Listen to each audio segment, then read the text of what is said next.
From Flourish DX, this is the Psych Health and Safety Podcast. With workplace mental health becoming a safety prerogative, this is the source of information on psychological injury prevention and health promotion. Hi, and welcome to the Psych Health and Safety Podcast. My name is Jason and I'm one of the hosts of the show. The aim of the podcast is to rapidly increase the knowledge and application of psychological health and safety in workplaces worldwide. To help with this, we have regular guests from around the world who are leading the way in this important area. But before I introduce our guest and topic for today, allow me to introduce my co-host, Joelle Mitchell. How today, Joelle? I am. Well, we've just had burgers for lunch, so There's always the risk of a snoozy I'm feeling it. I've come prepared. I've got my coffee with me. Yeah. So, I also have a caffeinated beverage here. Yeah. No brand. I don't think we need to advocate for any particular caffeinated beverage brand. Okay. Yeah, cool. How are you doing otherwise? Do you know what? I found out yesterday that Dan has never seen Buffy. I don't know if I'm disappointed or... I don't know. I've got conflicting emotions about this. Mainly angry, I think. Yeah. He should have, because he's what, about 5 years younger than us. He's a babe. Yeah, but that should put him right in like prime viewing age for it. I felt like I was prime viewing age, which means you were too, because we're the same age. I'm thinking about when it finished. It was like early 2000s it finished, so we were in uni by the time it finished, so... Yeah, just proves again, Dan has no taste. I know, Dan. He sucks. He sucks. All right, tell you who doesn't suck is our guest. Yes. Yeah, we should probably introduce her in. So she is like us, well, kind of like you. Like me. Like you. An organisational psychologist with over 2 decades of experience in workplace mental health. She is the co-founder and director of psychological services at the Centre for Corporate Health. Welcome to the podcast, Rachel Clements. Thank you so much. Lovely to be here with you. And lovely to have you on. So, looking forward to the chat today. Thank you. I am as well. Great. So we actually met at the Corporate Mental Health Alliance. What's it called? An annual gathering? Yep. Is that what it was called? Yeah. So we met last year. And then, your publicity person reached out about having you come onto the podcast. So, it was a pleasant surprise to look at your profile and say, oh, no, I've met her and we had a good chat at the after event, I think it was. It was. That's right. We were chatting about your podcast. Yeah. So it's rare for someone to reach out to us, as we described to you off air, that actually would be a good fit for the podcast. So a lot of people want to talk about gut health and yoga and that sort of thing, but we have to explain to them we don't really cover that on our podcast. Not really our jam. Yeah. So other than this one, what are your favourite podcasts? Oh, you know what? My favourite podcasts are all crime related. They're all crime podcasts. It literally is my switch off. When I listen to a podcast, it is my switch off for the end of the day. It's my recovery. It's my mindfulness. It's the zone that I can really just go into, switch off from work and concentrate on a good crime podcast. So I've got a few favourites. I love Anything by Hedley Thomas. I think that it's just such great research that goes into that, such in-depth journalism, and what I love most about it is that you often get a result as well. So it's you're able to see live cases and situations being solved, people coming forward. So it is interesting also from a psychological perspective around these events and how people uncover evidence and what actually happens and goes on. I think I'm very much a frustrated forensic psychologist. I never went down that line, but now when I listen to those crime podcasts, I think maybe I should have done forensic psychology. Yeah, well, I mean, it wasn't too long ago in Perth that we had the finally found the Claremont serial killer. Allegedly. With DNA evidence. Yeah, he was convicted, so it wasn't allegedly, but, we apparently. Well, I've listened to about 5 podcasts on that one too. Yeah, and that was just, following how they actually sort of were able to find the DNA evidence and following the trial and how they tried to have it discredited. That was all really fascinating. Yeah, amazing, like really interesting. I just love all that stuff. I just love getting into the mind and the research and the evidence and how they eventually can piece things together using some good old-fashioned police work and DNA. There was a true crime podcast that I used to listen to, but I was finding that I was getting a little bit morbid in my thinking, so I decided to stop. Yeah, you're morbid enough. Was that My Favourite Murder? Yeah. Yeah, I think with some of them you got to take a bit of a break now and again. Yeah, you just there's only so many times you can hear about a woman being murdered brutally before it starts to get to you. Exactly, that's right. So listen to it interspersed with other things. But no, they would be my favourites. They're my switch off. That's how I switch off at the end of the day. Yeah, and they are a popular genre. Very popular these days. Yeah, incredibly popular. Interesting. So tell us all about your professional career, please.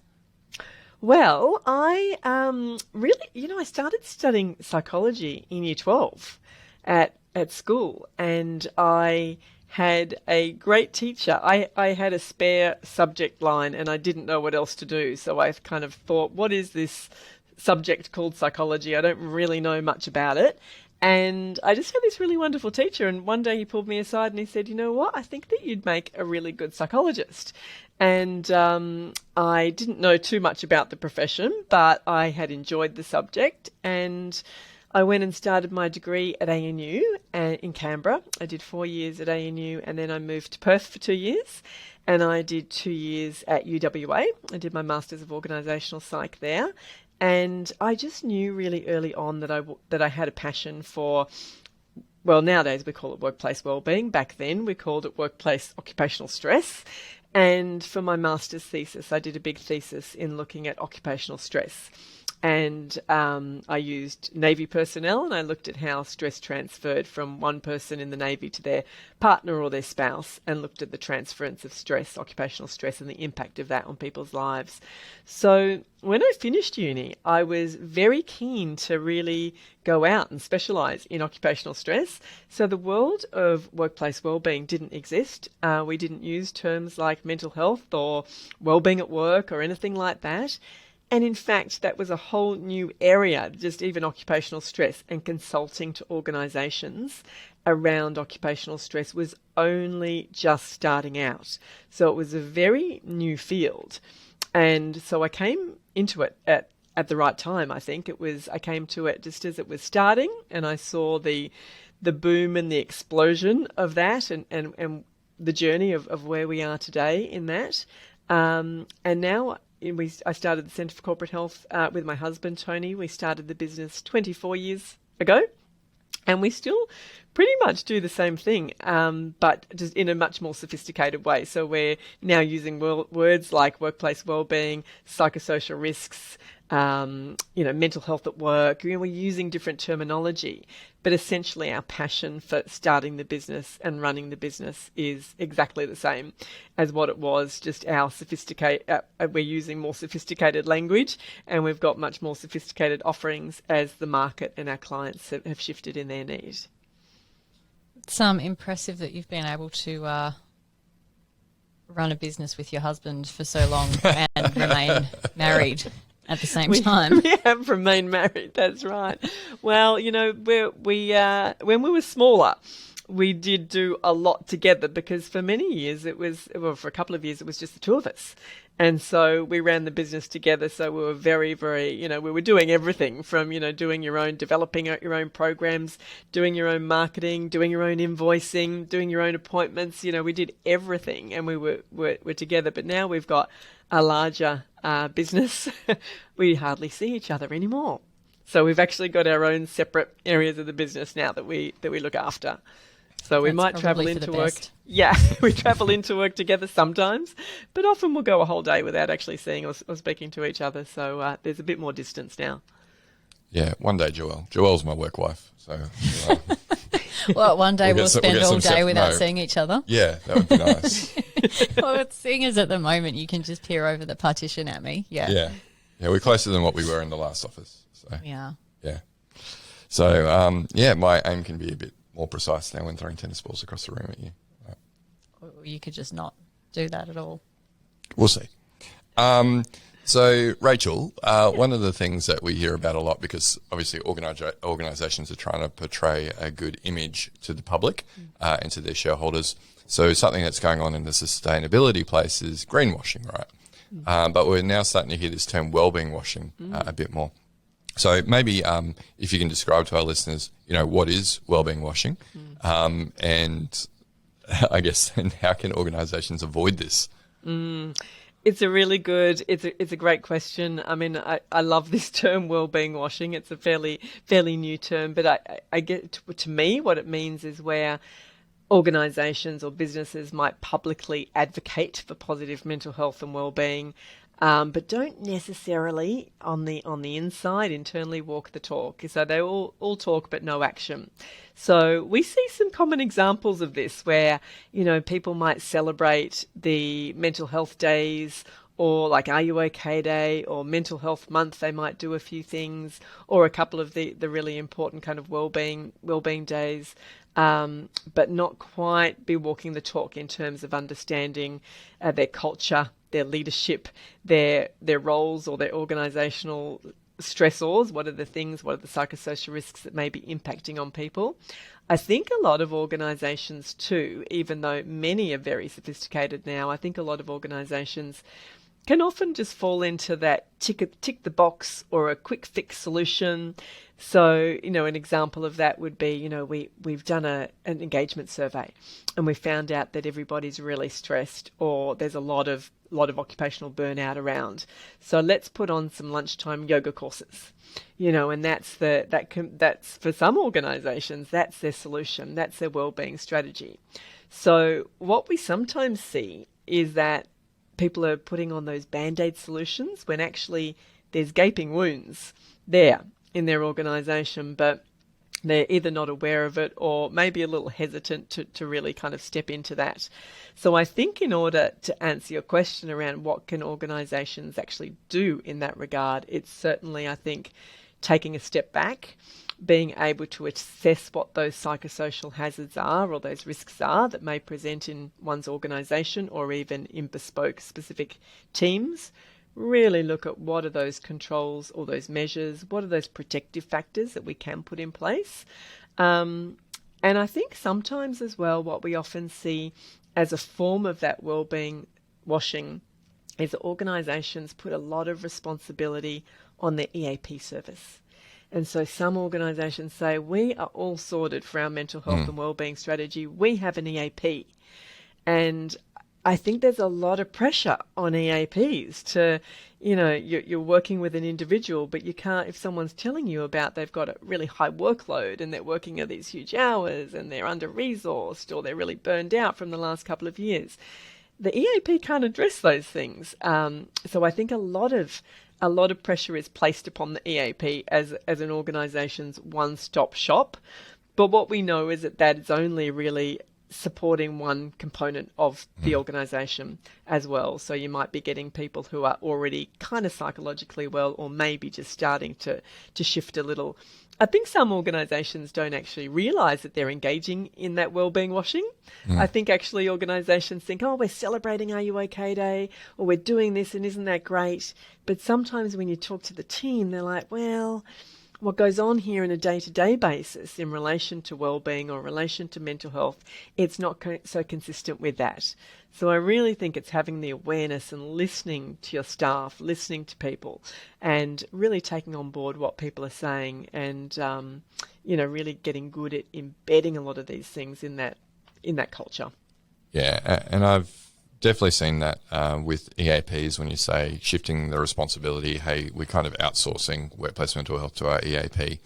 And like you say, the EAP is kind of restricted. They can keep hearing the same trends over and over again, like, whether it's lack of supervisor support, bullying, harassment, work overload.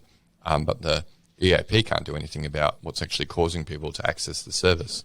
And in many instances, the EAP doesn't even have a way of reporting that back to the organisation.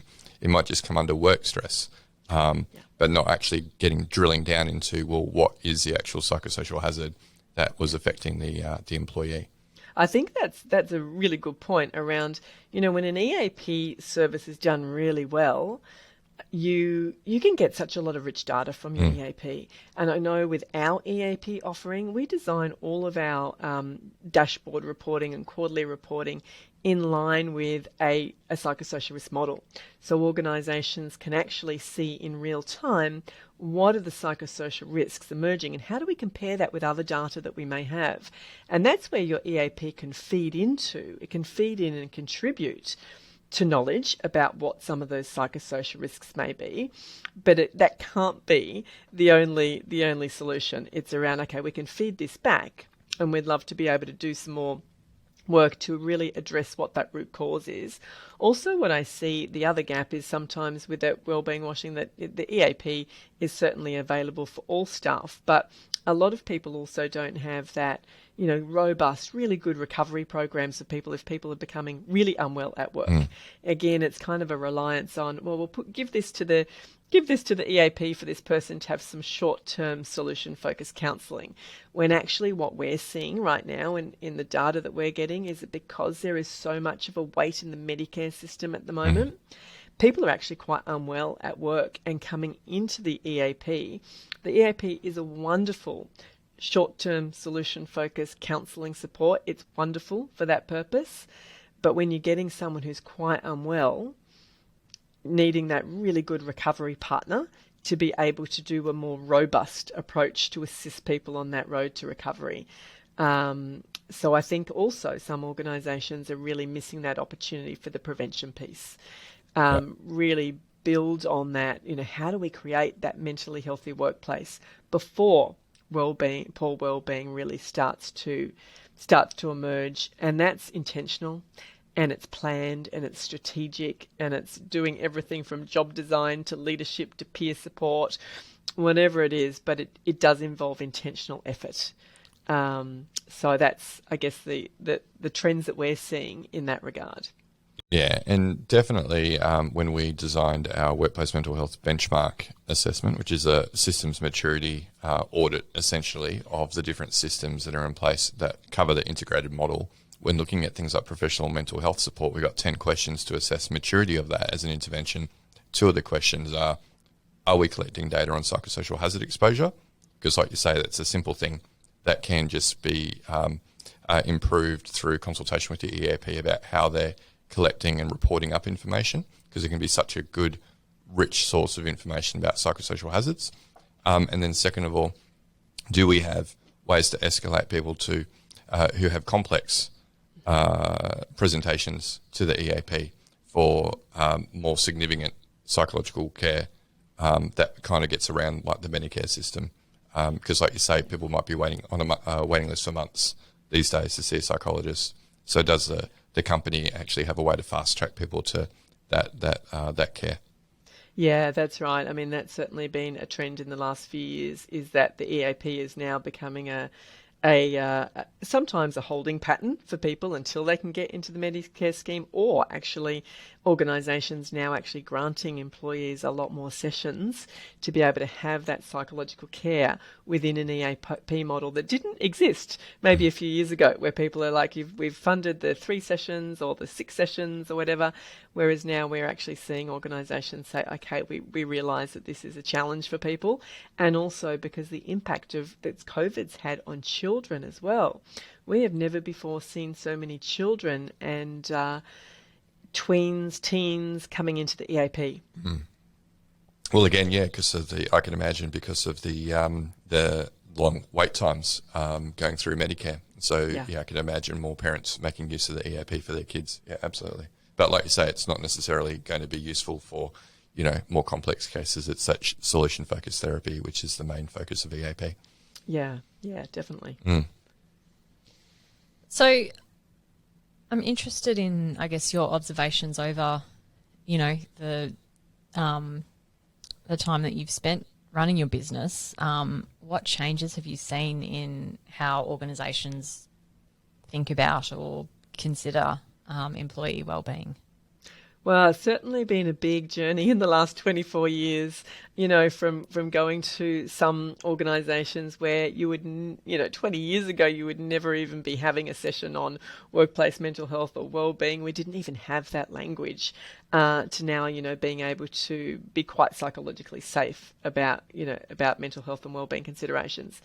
Probably, one of the things that we've definitely seen is that it's, I think, moved for the good in terms of organisations realising the impact or the value of investing in prevention strategies upfront. So 24 years ago, we would only really be called in to deal with emergencies. Something had gone wrong, someone had put in a psychological injury claim and it cost so much money and their people's premiums has gone through the roof, and we were always coming, our intervention point was always very much from a someone is very unwell and we've got a significant issue here. And it was always reactive. Every single job was very reactive. And even if people needed some training or some skills or some leadership assistance or whatever, it was always coming off the back of something bad has really happened. So we're reacting to that. We're responding to that. Whereas what I've seen in the market is much more sophistication now around many organisations of realising the importance of investing in prevention strategies before there's an issue. So that's been a really positive change. It's certainly this space of mental health and wellbeing has attracted so much attention in the last 20 years. I think there's some ideas or frameworks that are still a little deeply entrenched from many years ago. I think it is interesting that it did take a little bit of a disastrous event like the pandemic to really make us value the importance of flexible working and the fact that that actually can be done, instead of organisations being really fixed on mandating that 9 to 5 in the office kind of working rhythm that we were all in a few years ago. I've seen a lot of attention, a lot of change with organisations really looking at, we're interested to learn, and this is only a new one, interested to learn around job design. I'm interested to learn how our work is organised and the things that we might be able to do to improve it. So that theory and that research has been around forever, since I was studying at uni. But I've just really seen organisations really implement that and invest in that a little bit more now. Our organisational workforce has changed enormously. Like 20 years ago, anxiety presentations, we were all talking about stress. We were using the stress word, occupational stress. Now we know that anxiety is one of the biggest mental health conditions in the workplace. So it's very much, I'd say, the organisation shifting to very much what we're seeing in the social fabric of our workforce and the people that we have working with us. We see more women now participating in the workforce, and probably in greater capacity. They might not work so casually now, but they might work more full-time or part-time now. So that's shifted equitable care arrangements that mean around genders. That means that concerns around work-life balance have become really real for organisations. Workloads need to be managed really well. Family concerns have become such a leading challenge, particularly in the last little while. They've become triggers for people's quality of life, their workplace wellbeing, but ultimately retention and their performance as well. So we've seen such societal shifts in the last 20 years, really big shifts, which has made us in the workplace think, okay, we need to be good at responding to a lot of these things. And we definitely see, I think organisations have shifted partly because of legislation. Partly there's been legislative changes that have shifted behaviours, shifted responsibility, where employers are saying, okay, I get now, we're really responsible in this space. I think now we're at a juncture where people are viewing mental health as important as physical health, whereas 20 years ago it was all about physical health. People had very good physical safety processes and procedures. We'd never even talk about psychological safety. 3 months ago, Rachel, I think, is it's the same. Hasn't really changed in the last 20 years. So we're seeing there's been a lot of shifts, and some things kind of still a hangover from 20 years ago as well. So, but it's interesting to see, working in this space now for 24 years, I think that there is a message now that wellbeing is not so much a nice to have, but it is now regarded as business critical. It's imperative. It's your value proposition. So I think in many of our client organisations, that mindset, that dial has shifted a lot. Yeah, so, I mean, wellbeing washing is all about ticking a box, right? And actually not doing the things that are going to drive change and create the impacts that we want, which is, better mental health in the worker population that we employ. So how do organisations stay away from this box ticking and actually make sure that wellbeing is part of their DNA? I think one thing is certainly for organisations to really update their work health and safety framework to really address mental health as well as they address physical health. I still see some work health and safety kind of frameworks which have no reference, or many organisations still don't have a mental health policy or procedure or process themselves. They've got everything on physical health and physical safety. So I think that's certainly a good place to start, is how are organisations actually perceiving workplace health and wellbeing. I think another good place to start is actually just understanding the statistics. What are the prevalence rates and the impact to organisations if you don't do any of these things? And I know, I do think we're over this though. I do think organisations now I used to, 10 years ago, people would say, can you give me all the statistics that I can go to our board with, that I can go to our CFO with or CEO with and say we need to spend, I don't know, $5,000 running a program on mental health intervention. I think it still helps some organisations, but I also have seen a shift where people are going, yeah, I get it. Where I know that, mental health costs the Australian business or the national economy over $200 billion a year. I know that mental health ranks in one of the 4 disease groups in Australia. They get that it costs such a lot of money, and the impact of not doing something, I think, is understood a lot more. On the flip side, we've also seen what happens when people go over to actually putting in a claim for psychological injury. So over the last few years, that has increased. Psychological injury has increased up to about 10% of total claims. The average psych claim is just, costing so much money.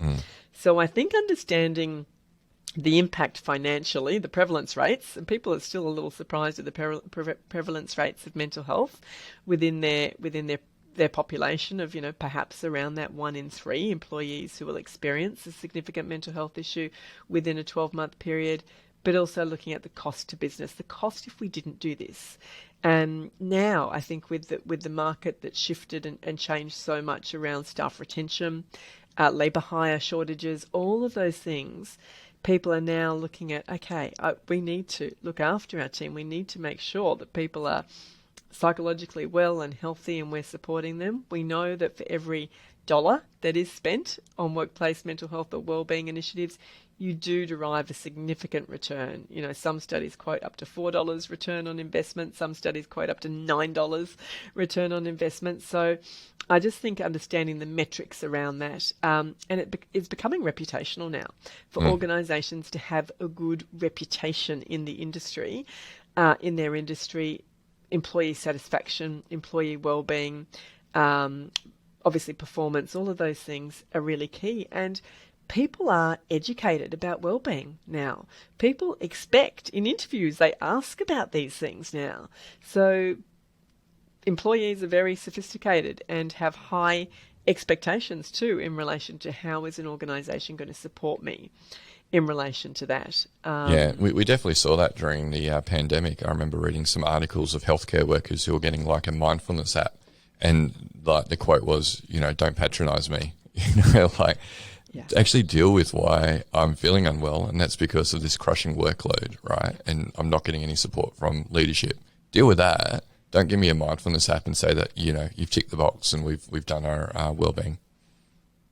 Yeah, that's exactly, I think if organisations, coming back to your question, if we're really looking at doing this correctly, if we're really looking at taking this seriously and having this part of our DNA, it is about getting good at assessing those psychosocial hazards. And they can be simple things, to really ask yourself and your teams, are our job demands reasonable?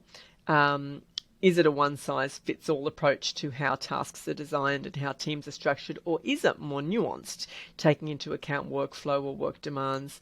Are we listening to employees? Are they being heard? Are their needs being met? Is there any exposure to trauma, aggression, bullying, or other kind of behavioural factors that we haven't skilled people up in or that we might be ignoring? Is physical health and psychological well-being kind of viewed on the same continuum? And do we have kind of equitable intervention points for both? So I think that really is where organisations are moving to now. If we're really looking at getting into this seriously, how's our leadership support and commitment to workplace mental health? Are our leaders walking the talk around this? Are our leaders being genuine and authentic around this? And then, it's certainly once people are aware of what specific psychosocial risks they may have in particular teams or their organisation as a whole, being very proactive, not reactive, being very proactive in putting some of those good measures and controls in place to be able to help manage those risks.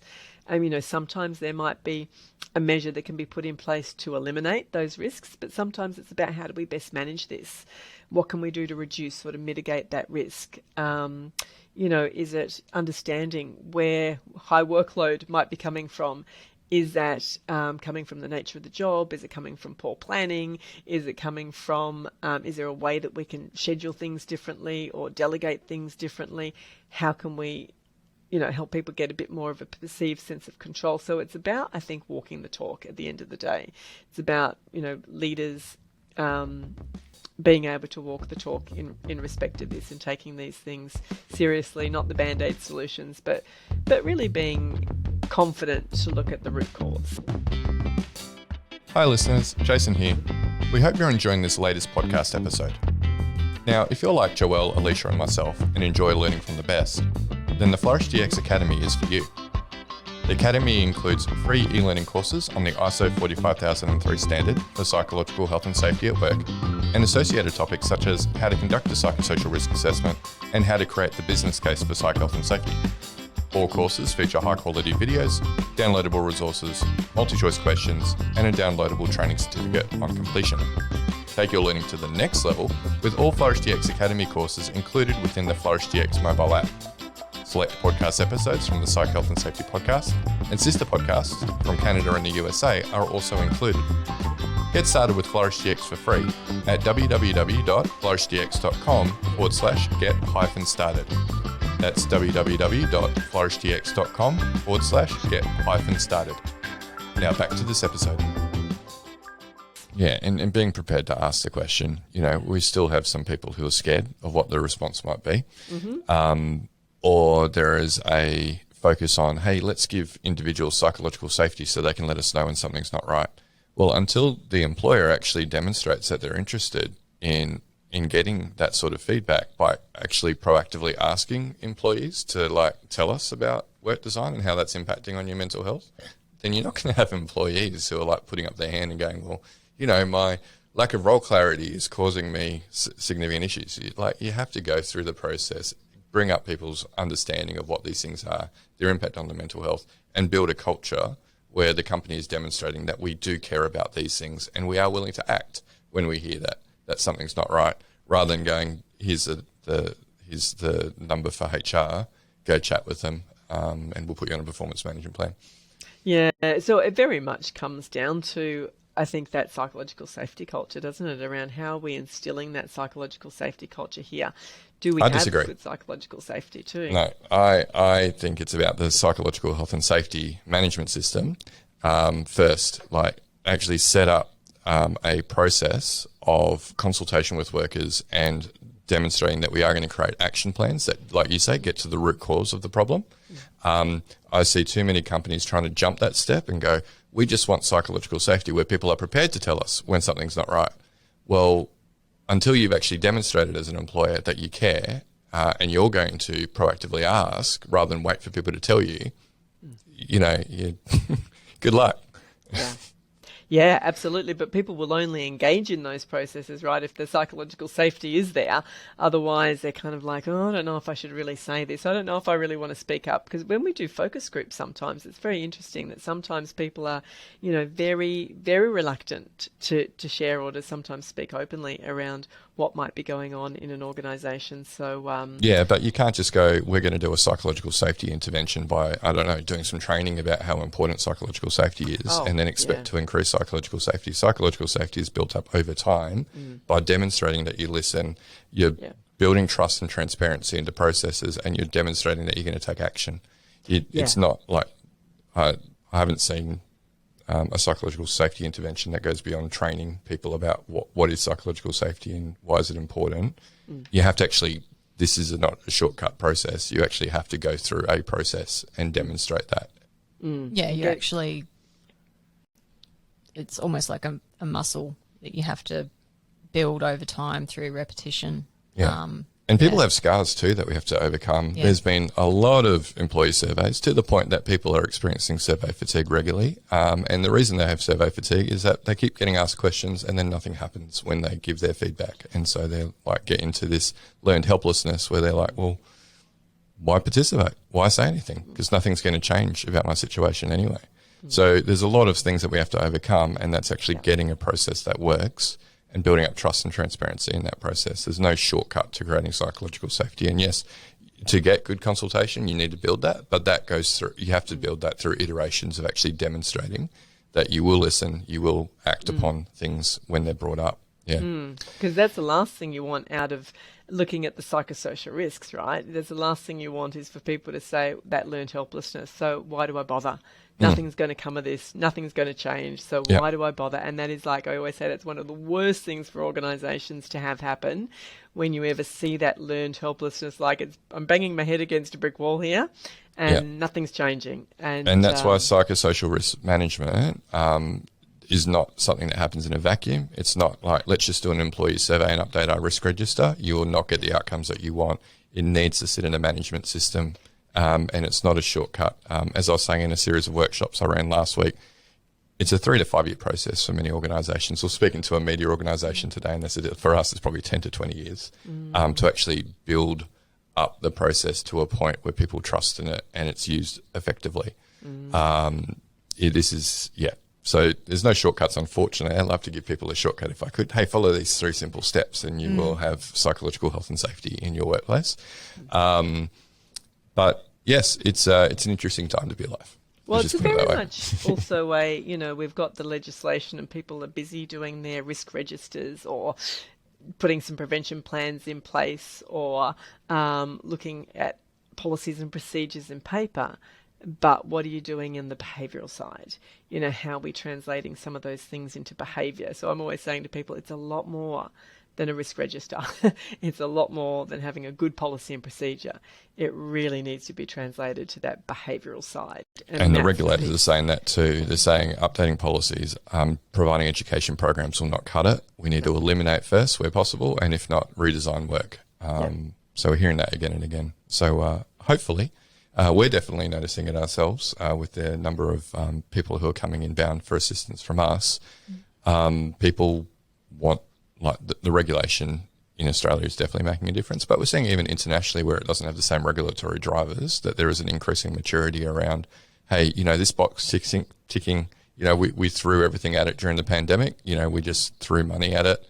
The Wellbeing apps haven't worked. No one's using the EAP. There's no trust in the processes. And then they're going, okay, we need to take stock of what we're doing and we need to do something more strategic that actually does turn the needle. And the way to do that is to take a management system approach. So it's great that there's, great standards out there like ISO 45003, which really prescribe how does this actually look like? What does this actually look like? And how does this fit within your other systems like your safety management system, for example? Yeah, I think it's a good point around, coming out of the pandemic. It was sometimes, not so strategic. I think people's mental health or wellbeing initiatives, everyone was just throwing, whatever we do, we'll have that webinar and we'll have that mindfulness app and we'll have that online yoga class and we'll do all these things. Whereas I am seeing now, and it could be linked to the changes in legislation, but I am seeing now a real, I get, desire for organisations to say, okay, let's start this year afresh. Let's start this looking at things a little differently now. Let's regroup on this. Let's strategise on this. And as you were saying, getting a lot more sophisticated about what they're doing and how they're offering things and how all that fits in strategically rather than so piecemeal. You know, a lot of it is very piecemeal and reactive, and to get the most out of it, if it's kind of fitting in holistically, strategically with all of your systems and processes and things like that, you looking at what you've got in place already and how you can improve that, particularly with understanding psychosocial risk. Mm.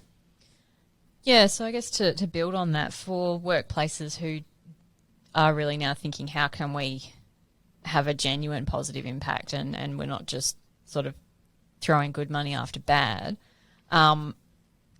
frameworks, programs, services, that kind of thing, like what should organisations be looking for? I think I call them level 5 organisations, which are who are really serious about addressing wellbeing for their people very much from that strategic level. They ensure that their programs and their services are fully integrated into their policies, their procedures, their culture. They really, I think, do this first by establishing what best practice prevention measures they can put in place. They're very good at putting and building a psychological safety net of people who may experience poor mental health from time to time. And that includes the early intervention services right through to people becoming unwell and needing more robust kind of assistance. So when we're looking at, I always say there's those 3 levels of prevention, intervention, recovery. Some of the key things in that prevention arm is certainly understanding psychosocial risks, as we've been talking about. Many organisations are just starting out on this journey. Some I'm seeing are very confused about where to start and what to do and think that it's going to be very onerous on them, and feeling a little overwhelmed about what we need to do. So certainly looking at what that psychosocial risk is and how we actually translate that into some really good strategy and action plans and things that can result in change. Building mental health literacy, I would say, to be done at every level of an organisation. That's leaders, HR professionals, all staff have a role to play in recognising and responding to someone when they know that they're not doing so well. I also am a firm believer of building in mental health intervention frameworks. It's not just doing the training for organisations around this is how you recognise, this is how you respond, this is how you refer out, this is how you can reconnect and keep someone on the radar. It's got to hang on something in order for us to get behaviour change out of those skills-based programs and competency-based changes that we want to see. It's got to hang on a framework. You need everybody to be behaving in the same way very consistently around that, so as that we can ensure that the skills that we're building for people are actually woven throughout the business. And that can create that psychological safety culture where wellbeing conversations just become business as usual, just become kind of part and parcel of our conversations. I would also say a key part of that prevention is that commitment to building that culture of psychological safety. It's a massive protective factor. If people can feel as if they can bring their whole self to work, it supports positive mental health. It enables early support for those people who are not tracking so well. It's no longer a nice to have. It's very much important for people, particularly in high performance cultures. Understanding and improving people's capabilities as well is really important, from being able to look at what protective factors we can put in place. It's more than just having a resilience program. Certainly giving people some skills for themselves personally and their own personal wellbeing is part of that. But how do we actually fit that in, capability building around self-efficacy, wellbeing strategies? But the organisation needs to be able to support those strategies as well, not just have people do a program and then they're trying to implement all these amazing strategies and the leaders aren't supportive of that. So again, having that embedded into job design and protective factors to minimise risk. In the space of early intervention, I think you mentioned it before that sometimes people don't perceive their EAP as psychologically safe to go into, and I think you want a really good partner to build that psychological safety net of support. Because if you can get in there early, you can absolutely stop a little problem from becoming a big one. And EAP can be a wonderful solution to help people kind of who are just starting to show signs of overwhelm or not be travelling so well. We can actually get in there early, offer some really good support and help people back on track. I think it's got to be very much a partnership with relation to your EAP. It's not a service that should sit off to the side and you're only kind of using it, oh, there's the counsellors, or go there where there's a problem, or it's kind of an end of the line conversation and here's the EAP. You want to rebrand EAP. Our sophisticated organisations with our clients have rebranded it. It's not just it's not a service to use just when there's a whole challenge or issue going on. It's a service to use to keep you on track. It's a service to use to keep you well. You can use it at any time to get some little competencies, some extra competencies around things. A strong provider helps you to be data seeking, to get some really good data, have your metrics in line with data points within your organisation. It's going to be very useful to create and to get, but it's very much a proactive service rather than a reactive service, and there's certainly ways to do that. It's not a set and forget approach. You want to have this strong partnership where you're working on this together with your EAP, so it almost becomes a little extension of your HR team and almost becomes part of the organisation's culture and DNA.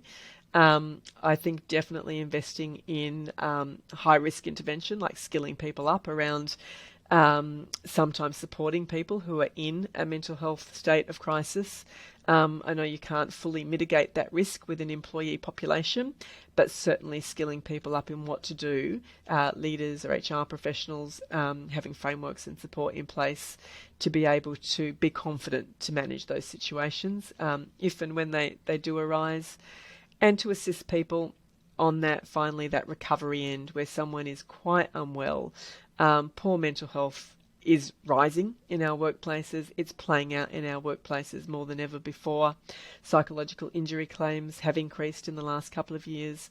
Sometimes, organisations don't have that specialist recovery provider who can assist somebody to get back on track. It needs to be a very robust recovery process to help people at that unwell end of the spectrum.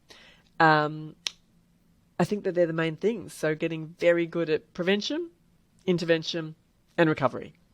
Mm. And that definitely aligns with, the integrated model and what's coming out of the World Health Organization and National Workplace Initiative. You need to cater for employees at all different levels of mental health across the continuum. One thing you did mention there, and you have mentioned a couple of times on the chat today, is around, the most mature organisations, or like you said, level 5 maturity. How does a company, grasp or measure their mental health maturity? Yeah, I define it as, kind of level 1 is kind of like our employees might fend for themselves in relation to their mental health and wellbeing, right through to that level 5, where I define that as employee wellbeing is deeply embedded in the fibre of everything that we do.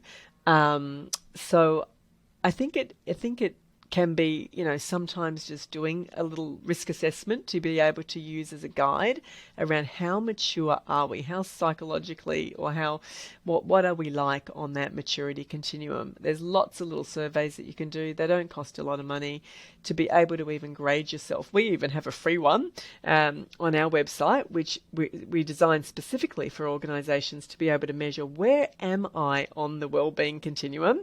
How mature is my organisation? Are we more of a tick the box kind of level 1? And are we level 2 where we've had to be compliant? There's a reason where we've had to comply. Maybe we've had psychological injury claims and we have a work cover notice to be able to, we have to do something that's mandated or it's compliant based, all the way up to that level 5. So there's lots of little surveys that you can do, just quick ones, to be able to determine where are we. And that can give you that self-awareness of, okay, look, every organisation starts somewhere, right? I love starting with organisations that are on that level 1 or level 2. Sometimes people say, we have to do this mental health training because this has been mandated to us because we had a work cover notice. And we're like, okay, great, that's our start point. But let's look strategically over the next couple of years ideas about how we might get you to that next level. What are the things that are going to take place to do that? So I always think everyone starts somewhere, and it's good to know where your start point is. I don't want people to feel bad that they might be at a level 1 or a level 2. There's a lot of small organisations that haven't really had to think around these things before until a bit more of the psychosocial risk, legislation has come about. So it's good to know your start point, good to know where you want to be, what type of organisation we want to be, and how can we get there? What are the things that we can do to build this into our culture? Yeah, we definitely look at it in a similar way. We did a podcast, Alicia and myself, a little while back around, was it you and me? I can't remember. Might have been the three of us even. Mental health continuum. The mental health maturity model, where we talked about the 5 levels. And similar to yourself, we really look at the lowest level being kind of, we're just doing awareness raising around mental health, and there's a big focus on individuals and what can they do for self-care. Whereas when you get to level 5, as we have it as well, you're right, it's integrated into business as usual, and it's really a shared responsibility for mental health where the employer is doing things, and that's largely around understanding and managing risk and providing resources for employees, and employees are empowered to use those resources as well. So, I think that's, we have something very similar in the background in terms of our thinking that we've shared. So I think that's, I like it. We're well aligned. Well, Can't just make this stuff up. No, and you want when you do get to that level 5 level, I mean, we've been working with some organisations for many, many years, and it's taken them years to get to that level 4 or level 5 level, but we were there with them when they were level 1, when they didn't know what to do, and they started somewhere, and that's fine, that's great, and maybe that's what they needed to do. I always think, maybe that's where you needed to start, because I think sometimes people feel really bad. They're saying, oh gosh, now I'm aware of this continuum, I feel really bad that we started here, and I'm like, doesn't matter where you start. Sometimes there's pressing needs that you have to start somewhere, and then let's look at how you can embed this a lot more. Yeah, again, similar to yourself. I mean, when we started out, we actually wanted to work with companies that were at level 4, level 5. Yeah. Unfortunately, that really restricted the market for us because there weren't many there. And so we're like, all right, we're going to have to take those companies at a level 1 or even level 0 and start working with them. But like you say, don't try and, sort this out in 6 months. This might be a 3, 5, 10-year journey. So plot that out and go, well, how are we going to mature, over that period of time? Yeah, and I think it's about picking just a couple of things in the first year, and then not trying to do too many things, because then nothing sticks and people are really overwhelmed around, oh my gosh, we were talking about this stuff and now I've got to do this. And I always say to organizers, just pick a couple of things. Let's do a couple of things really well this year. So whenever you have those opportunities for the Are You OK Days or the Mental Health Month, you're repeating the similar things but in different ways, so it's resonating, people are hearing it again. It's not quite the same, but it's very similar, and eventually we'll get that habit change and that behavior change and that culture change. But yeah, it doesn't happen overnight, and then you kind of pick another couple of things. So it's not around doing this big to-do list, just doing a few things well. And so what do you see as the role of government in supporting organisations in this space?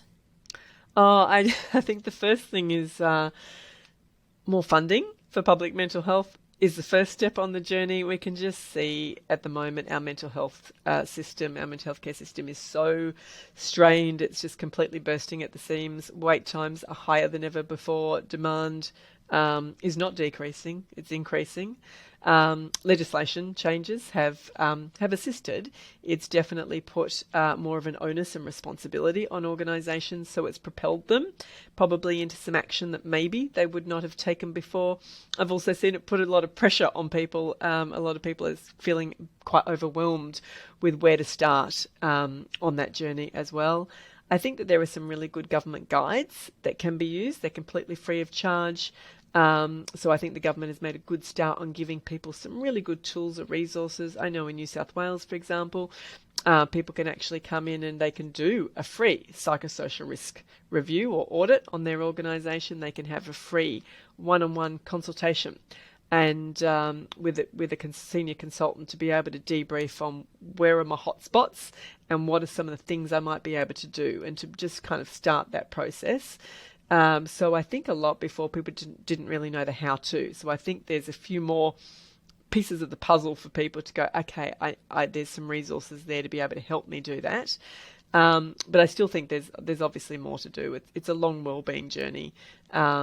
Offering financial incentives or aids for organisations to get some good processes and systems would be a good place to start as well.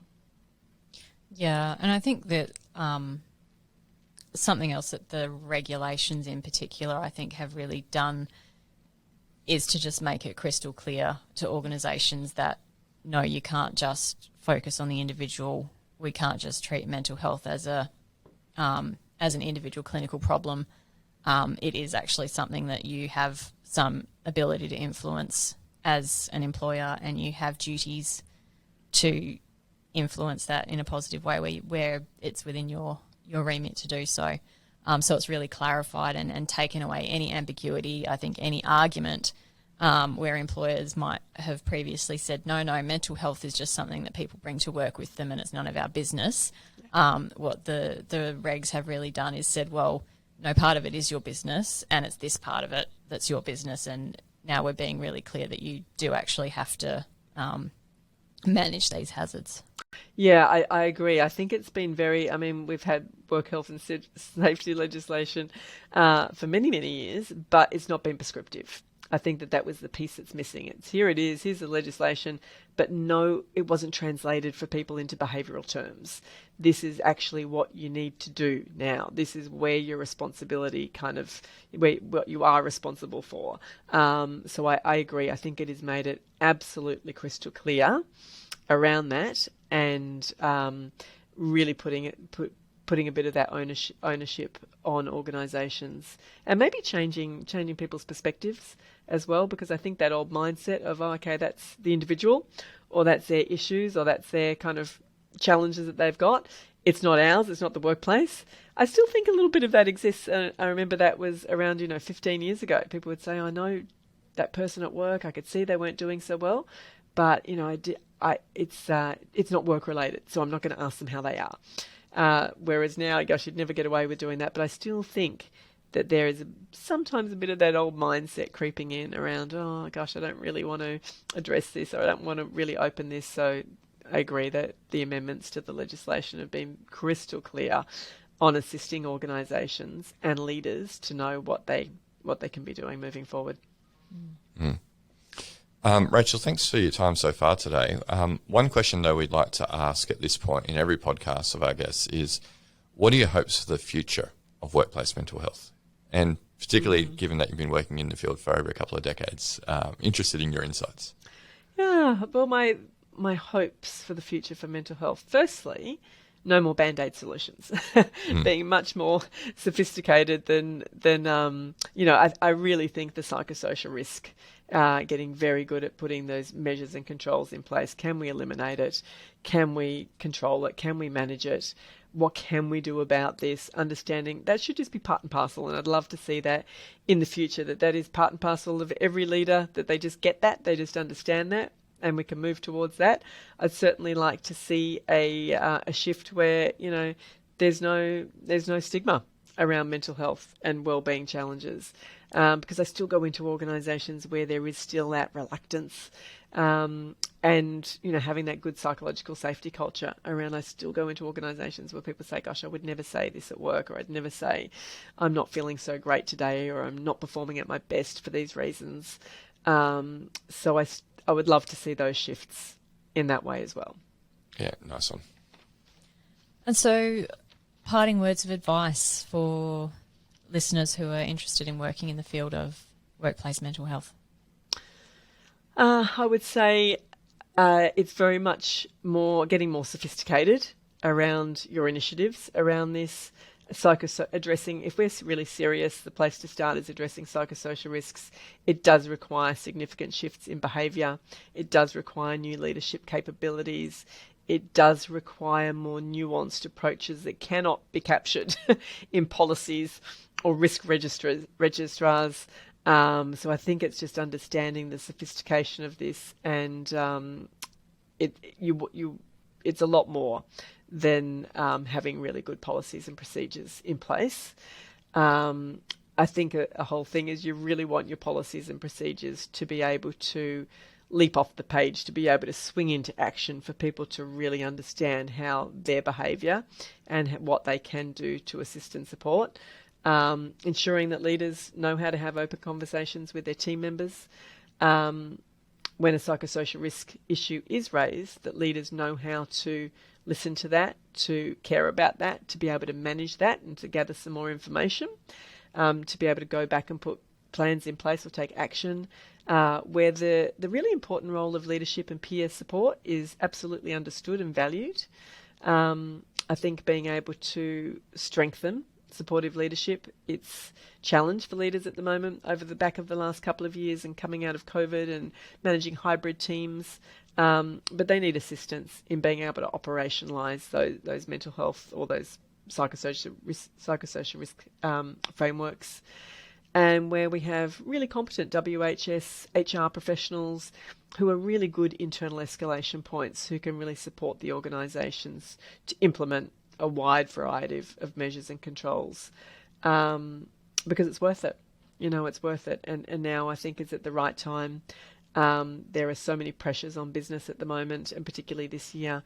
We have no other choice. I mean, it's worth it for your staff. It's worth it for your retention. It's worth it for your employees' mental health and well-being, and just to enjoy your job, right? Just be able to come to work and enjoy where you work. Yeah. Good points. That was emphatic. Well, it's true. Yeah, it is true. Yeah, well done. I wouldn't want to come here every day if we didn't have a good laugh every day. Do we though? I do. Okay, good. It's got to be fun too, right? With work, got to be fun as well. Have a good laugh now and again. That's right. Can't take yourself too seriously. No. It looks like Joelle wanted to pile on there. Hey, Rachel, it's been great chatting with you. Glad or at least Joelle, had a chat with you at the Corporate Mental Health Alliance event. I'm looking forward to seeing you next month. Yeah. I mean, by the time this comes out, it would have been like last month or the month before. But looking forward to catching up with you and meeting you in person, continuing the conversation. But look, thank you so much for coming on and sharing with our listeners today. Oh, you're very welcome. Thanks for having me, guys. I look forward to seeing you next month in person. Yep. Terrific. All right, well, listeners, that brings us to the end of this episode. So don't forget, we do record these over video when we have our conversations with our guests, and you can catch those videos on our YouTube channel, FlourishDX.